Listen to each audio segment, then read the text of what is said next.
Wasal f'pajjiżna Bernardino Leon, rappreżentant speċjali fil-Libja tas-Segretarju Ġenerali tan-Nazzjonijiet Magħquda. Huwa se jkun Malta biex nhar l-Erbgħa jkun preżenti għal taħdidiet mal-Prim Ministru Malti Joseph Muscat u l-Prim Ministru Libjan Abdullah Al-Tinni dwar il-ġejjieni tal-Libja. Dan tħabbar waqt konferenza tal-aħbarijiet fil-Berġa ta' Kastilja, indirizzata mill-Prim Ministru Malti u dak Libjan. Konferenza li saret wara taħdidiet bejn iż-żewġ naħat bil-Prim Ministru Joseph Muscat jitkellem dwar ir-relazzjonijiet bilaterali bejn Malta u l-Libja. Il-Prim Ministru Malti fakkar kif mingħajr is-sigurtà fil-Libja ma jistax ikun hemm il-paċi la fl-Ewropa u lanqas fid-dinja. Il-laqgħa ma' Bernardino Leon għandha lan li tiddiskuti aktar prospettivi pożittivi għal-Libja.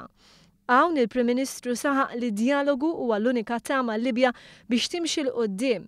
Il-Prim Ministru Libjan Abdullah Al-Tinni qal li Malta kienet l-ewwel żjara tiegħu f'pajjiż Ewropew. Qal li din iż-żjara għandha lan li tgħaqqad id-diversi viżjonijiet ta' pajjiżi differenti flimkien bit-tama li l-Libja terġa' ssir il-pajjiż illi kienet qabel.